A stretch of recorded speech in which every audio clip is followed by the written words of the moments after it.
Comment je suis devenu comédien, comment je suis venu au théâtre, pourquoi, on ne sait jamais très bien pourquoi, on a envie, c'est un désir, de quoi est-ce que c'est nourri, de beaucoup de choses. C'est vrai que j'ai grandi dans le théâtre, de par mes antécédents familiaux. Voilà, mon père est comédien, c'était pas un monde étranger pour moi, c'était au contraire un monde familier où j'avais le droit d'être et j'avais le droit de passer les frontières. Les coulisses, la scène, tout ça, c'était des endroits de jeu pour moi, c'était pas des endroits sacrés. Et donc, je m'y suis senti bien, c'est le lieu de l'enfance pour moi.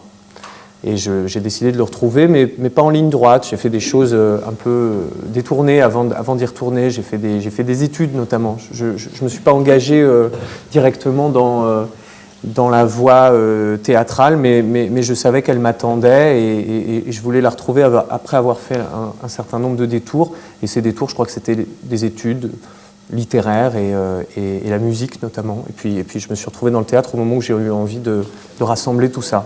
Voilà. La CCE a été importante aussi, très importante, je crois, parce que c'est le lieu où, pour la première fois, j'ai éprouvé comme d'autres la sensation de ce que c'était que de jouer en public. Et on y mettait beaucoup de soin. Et c'était quelque chose de très important. Ça, je crois que c'est quelque chose qui distingue la CCE, ce creuset-là, de beaucoup d'autres formes de colonies. Parce que c'était encore une fois une chose fondamentale. On jouait des pièces qui étaient sans doute trop ambitieuses pour les âges qu'on avait. Et ça génère quelque chose d'un peu insolite et d'un peu comique quand on en parle, de penser qu'à 10 ans, 11 ans, on jouait des pièces de Brecht. Mais dans le fond, c'est précieux et c'est des choses qui se développent ensuite pendant toute une vie, puisque moi, je n'ai pas cessé de m'interroger là-dessus. C'est des pièces complexes, c'est des pièces politiques et c'est des pièces pleines aussi de contradictions, de ruses. Et on n'en perçoit qu'une petite partie lorsqu'on a 10 ans, 11 ans, mais on perçoit qu'il y a quelque chose qu'il faudrait développer. Et je crois que c'est ce que j'ai fait. Et finalement, Brecht m'a toujours accompagné et j'appelle ce spectacle épique. Ça veut dire que je raconte, ça veut dire que c'est comme une épopée, mais ça veut dire aussi qu'il y a une référence au théâtre épique de Brecht. Et puis je crois que c'est aussi une spécificité du communisme en France que de placer au-dessus de toutes les valeurs, je dirais, la culture et le sport. Voilà. Et ça, c'était les choses avec lesquelles on ne rigolait pas du tout à la CCE. La culture, c'était très important, le sport, c'était très important. Et ces deux passions, je crois, qui m'ont toujours accompagné. Et ça, je sais que c'est à cet endroit-là que c'est né. Et c'est pour ça que je dis tout ce que je sais, ou tout ce que je veux, ou tout ce que j'ai voulu, dans le fond, c'est à ce moment-là que ça a été planté en moi, quoi.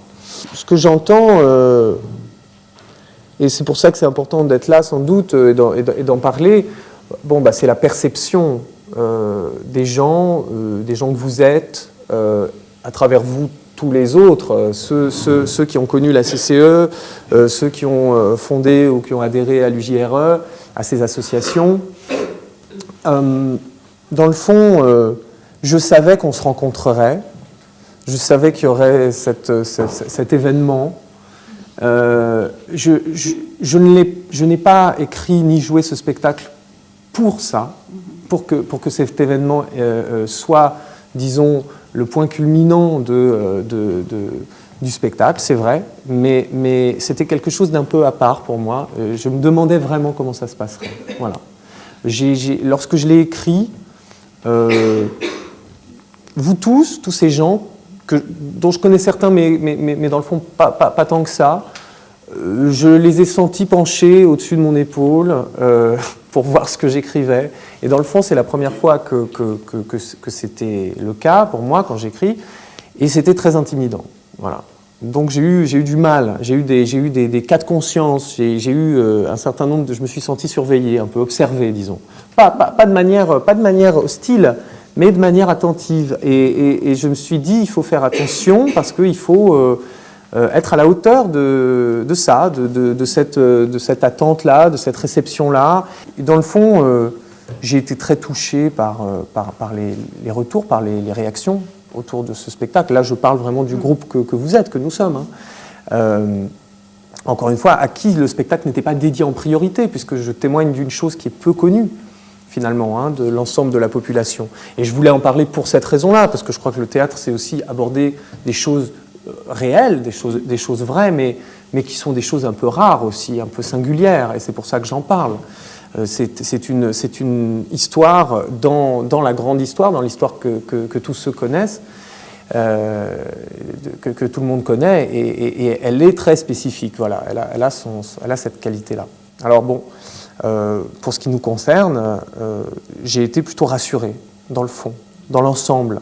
Mais c'est vrai qu'à certains moments, il y a eu aussi des réactions qui étaient un peu, je sais pas, un peu de l'ordre de la déception ou de la frustration, ou que certains ont eu l'impression, peut-être qu'effectivement j'évoquais seulement un fragment de cette histoire, une chose restreinte, et je l'entends très bien. Et comment faire autrement ? C'est pas une chronique, c'est pas un ouvrage historique, c'est pas un travail journalistique, c'est pas une apologie ni un hommage. C'est un spectacle. C'est-à-dire qu'il y a là-dedans un certain nombre de constructions, d'élaborations. Je pars d'une matière réelle, qui sont mes souvenirs, qui sont l'histoire de la CCE. J'essaye de les faire se rejoindre, parce que pour moi c'est important qu'il y ait les deux aspects. Pas uniquement que je raconte mes colonies de vacances, ça pourrait être sympathique, mais peut-être manquer un peu d'ampleur. Pas que je fasse un travail journalistique ou historique sur la CCE, parce que c'est pas mon travail, c'est pas mon approche. Moi, mon approche, c'est de parler du réel, mais en le transformant en spectacle. La forme que je choisis, et surtout la sélection que je fais, elles produisent évidemment, elles sont le fruit aussi d'un certain nombre de choix. Je suis obligé de choisir, on ne peut pas tout dire dans une œuvre. Et donc, je choisis des choses qui me paraissent significatives, symptomatiques, drôles, contradictoires, parce que tous ces éléments-là sont pour moi la réalité de cette aventure et de cette expérience-là. Alors certains pourront se sentir un peu dépossédés peut-être, et je comprends que pour l'histoire de certains c'est quelque chose de très fort, puisque pour certains ça a été jusqu'à remplacer leurs parents, et ça, effectivement, c'est pas rien. Mais d'une certaine façon, lorsque je parle d'une partie, j'essaye de suggérer d'évoquer le tout à travers cette partie. Et j'étais très touché aussi lorsque des gens qui ont été dans les colonies des scouts, ou dans les colonies catholiques, ou dans les colos de la CGT, ou je ne sais où, m'ont dit mais j'y ai retrouvé quelque chose, j'y ai retrouvé une résonance. Et dans le fond, ça m'était très important, parce que c'est aussi un spectacle sur l'enfance, sur l'initiation, sur les premières fois, sur tout ça. Un spectacle ne parle jamais exactement de ce dont il parle. Il y a toujours une... Ce qui m'a frappé dans ce spectacle, c'est ça ma question, c'est l'aspect ironique, qui fait son prix, à mon avis, qui fait sa valeur. Je me demande si cet aspect ironique n'est pas dû au contexte de l'époque où tu étais dans cette colonie de vacances, c'est-à-dire, en fin de compte, le moment où on sentait bien que les choses allaient basculer, alors que moi, je suis d'une génération antérieure, et où, pour nous, l'existence de ces pays alors, avec une histoire tumultueuse, c'est-à-dire ces pays qui, pour nos parents, à nous-mêmes, était l'espoir et finalement souvent la déception, parce que l'antisémitisme a régné en Pologne après-guerre, et pas seulement avant-guerre. Mais ça restait l'espoir. Ça restait l'espoir. Et pour votre génération, non, c'était fini, ça ne pouvait plus être l'espoir, même s'il n'avait pas chuté encore. Et je me demande si c'est pas ça la source de l'ironie que tu as pu mettre dans ce spectacle. Bien sûr que pour nous, ce n'était pas pareil, l'espoir était éteint. Ce que j'ai voulu dire quand même dans ce spectacle, c'est que les gens que nous sommes, aussi bien ceux de votre génération que ceux de la mienne, ont ça en eux, quel que soit ce qu'ils sont devenus dans la société aujourd'hui. Un bourgeois de droite, mais il y en a. Un artiste de gauche, un banquier, je ne sais quoi, quelqu'un travaillant dans une association. Ces gens ont eu en eux, à ce moment-là, cette pensée, cette éducation, ces chansons aussi. C'est-à-dire qu'il n'en faut pas beaucoup pour que les chansons reviennent. Et ça, par-delà la différence des destins et des déterminismes historiques et sociaux, c'est quelque chose qui me touche beaucoup, dans le fond. Voilà. Il y a dans la tonalité du spectacle, elle est chargée, souvent, d'ironie ou de dérision. Ce sont des éléments que je revendique et en même temps que j'ai essayé de manipuler avec la plus grande précaution. D'abord et avant tout, c'est pas tant une situation historique qui explique ça que je crois au contraire un atavisme, c'est-à-dire que c'est l'humour juif. Voilà. Et ça, c'est-à-dire c'est un humour qui revient, qui fait retour sur soi-même, qui se prend soi-même comme objet. Et ça, j'y suis très attaché. Pour moi, c'est l'humour, c'est le comble de l'humour, voilà. Et on le retrouve d'ailleurs chez d'autres gens que les Juifs. Les Écossais, par exemple, ils ont un humour juif. Ils le comprennent très bien. Les Indiens aussi ont ça. On ne sait pas trop pourquoi, mais c'est des choses qui circulent, c'est comme les langues. C'est un humour sur soi-même. Et ça, c'est pour moi l'humour le plus fort. Là, on n'est plus sur le terrain de l'humour, mais on est sur le terrain de l'émotion. Ça déclenche en moi une émotion presque incontrôlable. Et peut-être que ce spectacle, pour moi, ça a été dompter cette émotion, je sais pas, la mettre en forme, la canaliser, lui donner, l'orienter pour pouvoir en parler. Voilà, parce que sinon, les sanglots viennent et on peut plus rien dire. Au début, je dois dire que les progrès que je me suis senti accomplir au fur et à mesure que je le jouais, c'était beaucoup là-dessus, sur la domestication de mes propres sentiments et de ma propre émotion, dans le fond, parce que comme elle circule beaucoup, du public à moi, parfois je suis gagné par ça. Il y a des moments où c'était limite, j'étais presque plus un acteur, quoi. Et je voulais éviter ça. Par moments, je me suis fait apostropher, pas du tout d'ailleurs de manière hostile, hein, mais de manière plutôt drôle. C'était très drôle, par exemple, c'est quand je dis moi, j'ai pas connu Louba. Il y en a un qui m'a lancé, bah t'as de la chance.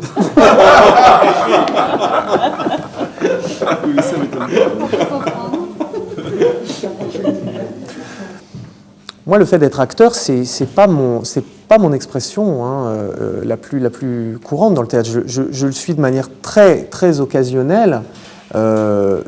J'ai pris des cours, j'ai commencé à apprendre à l'être.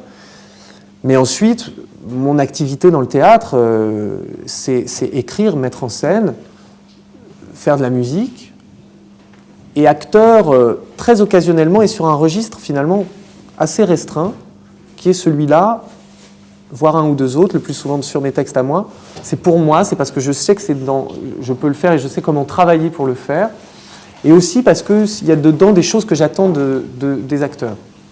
C'est-à-dire une manière aussi de sous-jouer, qui est souvent des dialogues que j'ai avec les acteurs et que parfois ils ne comprennent pas, et que j'ai du mal à transmettre, à faire passer. Certains avec qui j'ai travaillé m'ont dit « Ah, d'accord, d'accord. » Dans le fond, il y a une continuité quand même. Et c'est pour ça que j'ai écrit ce spectacle. Il y a une continuité. C'est quelque chose qui est né par la force des choses, la CCE, qui est né des circonstances historiques, des circonstances de la guerre. Mais quand j'y suis allé, moi, ces circonstances, elles étaient effectivement dissoutes, elles n'existaient plus. Et comment ça se fait que ça existait encore 30 ans après, 35 ans après ça, c'est une curiosité historique qui me passionne, moi. C'est pareil pour moi pour le théâtre public, par exemple. Lorsqu'on me raconte que dans les années, en France, au début des années 60, tous les gens qui faisaient du théâtre public étaient communistes parce que c'était dans les municipalités communistes qu'on le faisait, c'était à Aubervilliers, c'était à Villeurbanne, c'était dans ces lieux-là. Et ils me disaient, mais on ne pouvait pas ne pas l'être, parce que c'était là qu'il y avait la joie, c'était là qu'il y avait la fête, c'était là qu'il y avait les copains, et c'était là qu'on travaillait aussi. moi, je suis très attaché à cette histoire aussi. Pas de manière, encore une fois, trop non plus, je la sacralise pas, je la respecte profondément, mais je sais aussi que des erreurs ont été faites. Simplement, je sais que je m'inscris dans cette continuité-là, voilà, avec toutes les différences que ça implique, mais aussi avec toutes les racines que ça suppose, quoi. Une nécessité humaine, existentielle, de me dire que je pense qu'il faut parler de ça. Alors peut-être un peu politique aussi, parce que je crois quand même que rappeler qu'il y a eu des expériences collectives dans lesquelles les enfants étaient engagés, ça me touche quand même, parce que c'est vrai qu'on est dans une époque où ces fonctionnements-là, ces valeurs-là, ne sont pas tellement promus, hein. On est davantage sur chacun doit trouver son épanouissement personnel, et puis tant pis pour les autres. Enfin, moi, je sens un peu ça, et même l'enfant roi, et toutes ces choses-là, c'est dans le fond, nous, on était plutôt un peu des enfants citoyens, quoi. Il y avait un truc comme ça, il y avait une sorte d'enseignement de ça qui, moi, m'est resté toujours assez précieux, en fait. J'en fais une ou deux, mais avec vous alors, parce que comme ça me changera un peu. Nous sommes la jeunesse ardente qui veut escalader le ciel. En un cortège fraternel, unissons nos mains frémissantes. Sachons protéger notre pain, nous bâtirons des lendemains qui chantent. En avant, jeunesse de France, faisons se lever le jour. La victoire avec nous s'avance, fils et filles de l'espérance, nous ferons se lever le jour. À nous la joie, à nous l'amour.